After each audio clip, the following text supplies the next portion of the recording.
Hello everyone, welcome to Enlighten learning. So आज हम discuss करने वाले हैं about 14 principles of management. So ये टॉपिक आपका रिलेवेंट हो जाता है for UGC NET paper 2 commerce and management के लिए, as well as for BCom, BBA, MCom and MBA के लिए भी। सो सबसे पहले 14 प्रिंसिपल ऑफ मैनेजमेंट स्टार्ट करने से पहले as a student of management आपको पता होना चाहिए कि प्रिंसिपल ऑफ मैनेजमेंट किसने दिए थे। ये दिए थे आपके हेनरी फियोल ने। ये टोटल 14 प्रिंसिपल्स ऑफ मैनेजमेंट थे जो कि दिए गए थे हेनरी फियोल के द्वारा। नेक्स्ट सेकंड थिंग हो जाती है कि प्रिंसिपल ऑफ साइंटिफिक मैनेजमेंट दिए गए थे एफडब्ल्यू टेलर के द्वारा। सो यूजीसी नेट में डायरेक्टली यहां से क्वेश्चन रेज होते हैं और आपसे डायरेक्टली पूछा भी जाता है कि प्रिंसिपल ऑफ मैनेजमेंट किसने दिए थे। तो यहाँ पर आपका करेक्ट आंसर हो जाएगा Henri Fayol. And principle of scientific management, अगर वर्ड साइंटिफिक मैनेजमेंट आ जाता है तो उसके फादर हो जाते हैं आपके एफडब्ल्यू टेलर। सो चलिए स्टार्ट करते हैं, वन बाय वन डिस्कस करते हैं हमारे 14 प्रिंसिपल्स ऑफ मैनेजमेंट। सो हमारा फर्स्ट 14 प्रिंसिपल ऑफ मैनेजमेंट में से हो जाता है डिवीजन ऑफ वर्क, मीन्स काम का विभाजन करना। वर्क का मीन्स होता है यहाँ पर काम, एंड डिवीजन का मतलब होता है बंटवारा या फिर विभाजन। देखिए, एक ऑर्गेनाइजेशन में जो आपका वर्क होता है वो डिवाइड करना चाहिए सबको इंडिविजुअली, और सारे एक वर्क को स्मॉल पार्ट्स में, यूनिट में डिवाइड करना चाहिए ताकि ऑर्गेनाइजेशन में वर्कर्स पर ज्यादा बर्डन ना पड़े। डिवीजन ऑफ वर्क बताता है कि सारा काम केवल एक ही एम्प्लॉय को देने की जगह पर थोड़ा थोड़ा काम सभी एम्प्लॉय को असाइन करना चाहिए, उनकी कैपेबिलिटी के हिसाब से, उनकी स्किल्स के हिसाब से, उनकी एजुकेशन के हिसाब से। मीन्स जिसे जो काम अच्छे तरीके से आता हो एम्प्लॉयज में, उसे वही काम असाइन करना चाहिए। और ऐसा नहीं होना चाहिए कि आप सारा ही काम एक ही वर्कर को असाइन कर रहे हैं। सो ये हमारा फर्स्ट प्रिंसिपल हो जाता है division of work. Second principle is authority and responsibility. देखिए, ये अथॉरिटी एंड रिस्पॉन्सिबिलिटी एक सिक्के के दो पहलू हैं, हैंड बाय हैंड दोनों एक साथ ही रहते हैं। अथॉरिटी होती है आपकी पावर, मीन्स डिसीजन लेने की पावर कहलाती है आपकी अथॉरिटी। वही रिस्पॉन्सिबिलिटी ऑब्लिगेशन हो जाती है जो आपने जॉब असाइन करी है उसे कंप्लीट करने की। मीन्स जब आप किसी जॉब को कंप्लीट करते हैं तो वो आपकी रिस्पॉन्सिबिलिटी हो जाती है, और रिस्पॉन्सिबिलिटी फुलफिल जब ही हो पाएगी अच्छे तरीके से जब आपके पास में उससे रिलेटेड कुछ अथॉरिटी होगी। मीन्स आप डिसीजन वहां पर ले सकते हैं। अगर कोई ऐसी प्रॉब्लम आई है जिसका डिसीजन आपको लेना है तो आप उसे ले पाए। सो ये कहलाता है आपका अथॉरिटी एंड रिस्पॉन्सिबिलिटी, जो कि हैंड बाय हैंड चलती हैं, दोनों एक दूसरे के बिना अधूरी होती हैं। अथॉरिटी के साथ साथ ऑटोमेटिकली रिस्पॉन्सिबिलिटी भी आती है। अगर अथॉरिटी है आपके पास में बट आपके पास में कोई रिस्पॉन्सिबिलिटी नहीं है तो आप अपने वर्क को अच्छे से कंप्लीट नहीं कर पाएंगे और डिससेटिस्फेक्शन बन जाएगा एम्प्लॉयज में। सो ये हमारा कहलाता है second principle of management. Third हो जाता है डिसिप्लिन, मीन्स अनुशासन। डिसिप्लिन क्या होते हैं? डिसिप्लिन जनरल रूल्स होते हैं, रेगुलेशन होती हैं जो कि सिस्टमेटिक वर्क को करने के लिए बनाए जाते हैं। फॉर एग्जाम्पल, आपका ऑफिस में आने का टाइम मॉर्निंग में 10 o'clock है तो ये डिसिप्लिन बन जाता है कि आपको रोज ऑर्गेनाइजेशन में 10 o'clock एंट्री लेनी ही पड़ेगी। तो डिसिप्लिन केवल जनरल रूल्स या फिर गाइडलाइंस ही नहीं होती, रेगुलेशंस ही नहीं होती। डिसिप्लिन जनरेट करते हैं commitment towards the organisation employee का। मीन्स डिसिप्लिन के कारण एम्प्लॉयज कमिटेड हो जाते हैं ऑर्गेनाइजेशन की तरफ। मीन्स अगर 10 बजे आना है तो ये उनका कमिटमेंट हो जाएगा ऑर्गेनाइजेशन की तरफ से। ये कहलाता है हमारा डिसिप्लिन।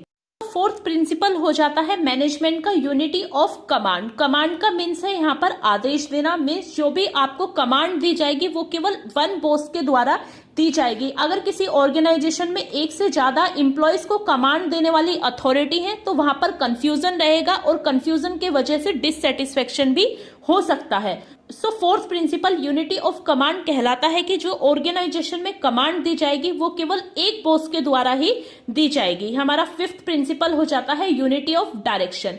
यूनिटी ऑफ डायरेक्शन का मीन्स होता है one unit means one plan. Means एक प्लान होगा और उस प्लान को अचीव करने के लिए डायरेक्शन दी जाएगी ऑर्गेनाइजेशन में बॉस के द्वारा। मीन्स हर किसी का ऑर्गेनाइजेशन में एक ही प्लान होगा, एक ही गोल होगा जिसको अचीव करने के लिए डायरेक्शन आपको मिलेगी आपके बॉस के द्वारा।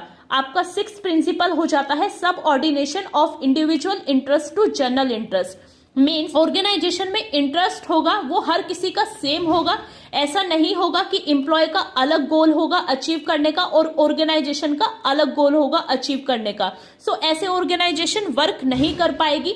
दोनों ही, चाहे वो एम्प्लॉयज हो या फिर आपका मैनेजमेंट हो, सेम गोल को अचीव करने के लिए ही काम करेंगे। आपका 7th प्रिंसिपल हो जाता है रेमुनेशन ऑफ पर्सन। रेमुनेशन का मतलब यहाँ पर सैलरी से है। मीन्स हर किसी को ऑर्गेनाइजेशन में फेयरली एंड एडुकेटली सैलरी दी जाएगी, जिससे कि उनके अंदर मैक्सिमम सेटिस्फेक्शन जनरेट होगा। ऐसा नहीं होना चाहिए कोई आपका फ्रेंड आपने एम्प्लॉय रखा है तो आप उसे एक्स्ट्रा सैलरी दे रहे हैं एंड सेम काम जो सेकंड एम्प्लॉय कर रहा है उसे कम सैलरी मिल रही है as compare to this employ. So इससे डिससेटिस्फेक्शन जनरेट हो जाएगा। So 7th principle remuneration of person का ये कहता है कि सबको फेयरली वेज आप प्रोवाइड करेंगे, फेयर सैलरी देंगे जो कि एडुकेट होगी हर किसी एम्प्लॉय के लिए। आपका 8th प्रिंसिपल ऑफ मैनेजमेंट हो जाता है सेंट्रलाइजेशन। देखिए सेंट्रलाइजेशन का मतलब होता है कि जो पावर ऑफ अथॉरिटी है वो केवल कुछ ही हाथ में होगी टॉप लेवल ऑफ मैनेजमेंट के। फॉर एग्जाम्पल सेंट्रलाइजेशन का मतलब होता है सेंटर, ये एक टेबल है, सेंटर ये हो गया तो ये कहलाता है आपका सेंट्रलाइजेशन। मीन्स जो अथॉरिटी है, पावर है, वो कुछ लोगों के हाथ में ही होगी। वो ही आपको डायरेक्शन दिखाएंगे, वो ही आपको डिसीजन देंगे, वो ही आपकी पॉलिसी बनाकर देंगे। फॉर एग्जाम्पल मान लीजिए कि डिसीजन लेने की पावर जो है बोर्ड ऑफ डायरेक्टर्स को है, तो बोर्ड ऑफ डायरेक्टर्स मान लीजिए एक ऑर्गेनाइजेशन में 7 to 8 है, तो डिसीजन लेने की पावर केवल इन्हीं बोर्ड ऑफ डायरेक्टर्स की होगी। ऐसा नहीं होगा कि कभी कोई डिसीजन ले रहा है, कभी सीईओ डिसीजन ले रहा है या फिर कभी आपके मेंबर्स डिसीजन ले रहे हैं। ऐसा नहीं होगा, इससे डिससेटिस्फेक्शन हो जाएगा और ये प्रोसेस आपका डिसेंट्रलाइजेशन बन जाएगा। सो सेंट्रलाइजेशन का मतलब होता है कि जो अथॉरिटी है, जो पावर है, वो कुछ हाथों में ही होगी टॉप लेवल ऑफ मैनेजमेंट के। 9th प्रिंसिपल ऑफ मैनेजमेंट हो जाता है principle of scalar chain. Scalar chain का मीन्स होता है कि देखिए एक ऑर्गेनाइजेशन में चेन बनी होती है और वो चेन आपके 3 लेवल्स में डिफाइन होती है। ये एक पिरामिड होता है, इसमें 3 लेवल होते हैं। आपका फर्स्ट कहलाता है टॉप लेवल, सेकंड आपका कहलाता है मिडिल लेवल एंड थर्ड हो जाता है आपका लोअर लेवल। सो यहाँ पर जो ये चेन है ये ऐसे ही फॉलो होगी।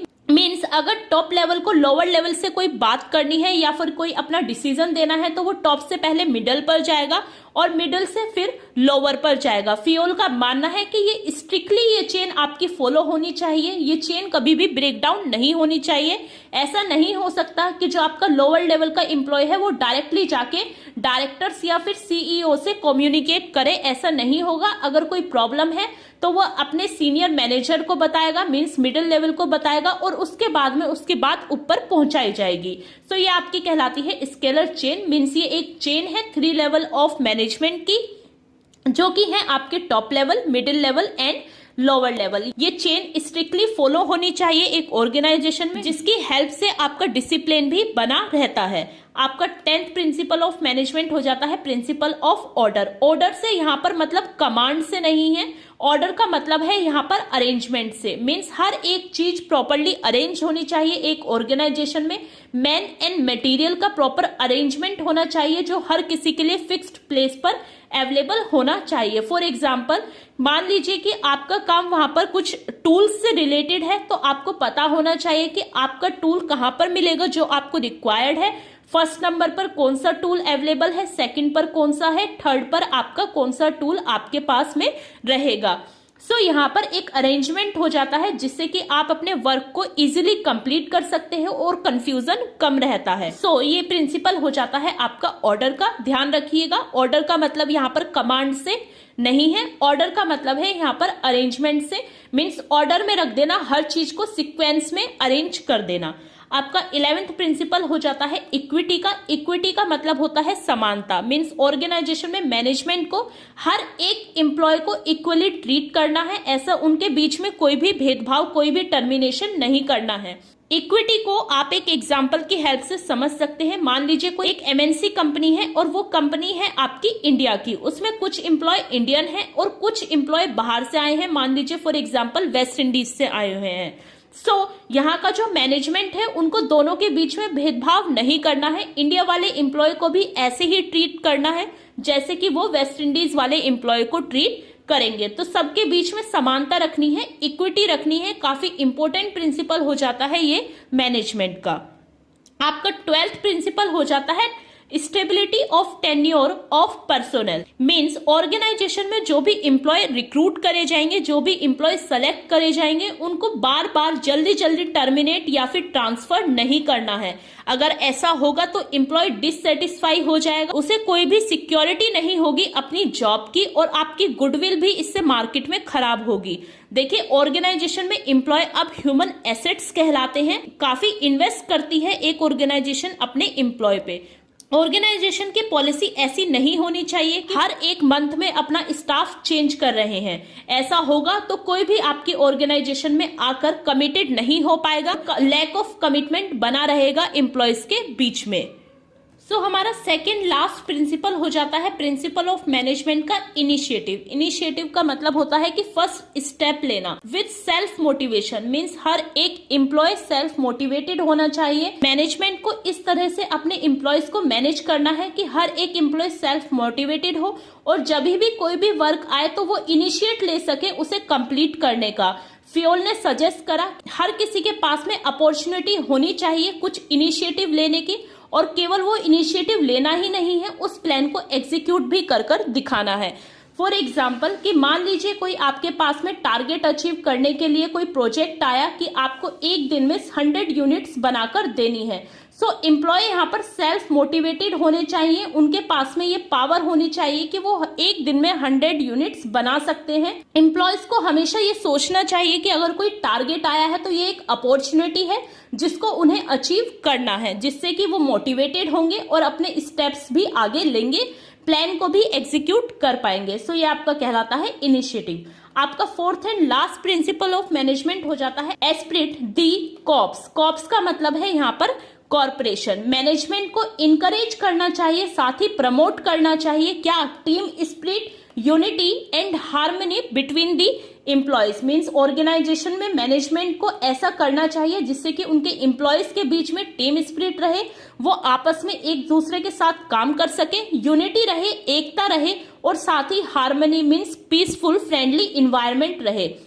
साथ ही ये लेकर आता है एक साथ कोऑर्डिनेशन एंड कॉर्पोरेशन ऑर्गेनाइजेशन के बीच में। काफी इंपॉर्टेंट पॉइंट हो जाता है। देखिए, अगर ऑर्गेनाइजेशन में टीम स्पिरिट नहीं होगी, एक ग्रुप में वर्क नहीं कर पाएंगे एम्प्लॉयज, उनके बीच में कोई डिस्टर्बेंस होगा या फिर डिस्प्यूट होगा, सो उनका टारगेट अचीव नहीं हो पाएगा, वो इजिली वर्क नहीं कर पाएंगे, सेटिस्फेक्शन लेवल भी बिल्कुल शून्य हो जाएगा। सो काफी इंपॉर्टेंट हो जाता है कोऑर्पोरेट करके किसी भी काम को कंप्लीट करना। सो ये हमने डिस्कस करे हैं 14 प्रिंसिपल ऑफ मैनेजमेंट जो कि दिए गए थे हेनरी फ्योल के द्वारा। देखिए गाइस, 14 प्रिंसिपल ऑफ मैनेजमेंट मैंने काफी अच्छे से क्लियर कर दिए हैं जो कि दिए गए थे हेनरी फ्योल के द्वारा। देखिए, एक इंपॉर्टेंट थिंग जो आपको रिमेंबर रखनी है, याद रखनी है, वो ये हो जाती है कि जो 14 principle of management Henry Fayol ने दिए थे वो बेसिकली बेस्ड थे मैनेजमेंट के ऊपर। मींस ऑर्गेनाइजेशन को मैनेजमेंट में कैसा होना चाहिए, उन्हें किस तरीके से चीजों को हैंडल करना है। सो ये बेस्ड थे टोटली मैनेजमेंट पर। वहीं जब हेनरी फ्योल ने अपने प्रिंसिपल्स दिए, सो ये प्रिंसिपल बेस्ड थे आपके एम्प्लॉयज को लेकर। इनके एक्सपेरिमेंट, सभी एक्सपेरिमेंट एम्प्लॉयज को लेकर थे, एम्प्लॉयज के बेटरमेंट के लिए थे। वहीं हेनरी फ्योल के सभी प्रिंसिपल मैनेजमेंट के बेटरमेंट के लिए थे। सो ये काफी अच्छा डिफरेंस हो जाता है दोनों के प्रिंसिपल्स के बीच में। आशा करती हूँ आपको ये 14 प्रिंसिपल ऑफ मैनेजमेंट काफी हद तक क्लियर हो गए होंगे। If you like this video then please do like, share and subscribe. Thank you for watching this video guys.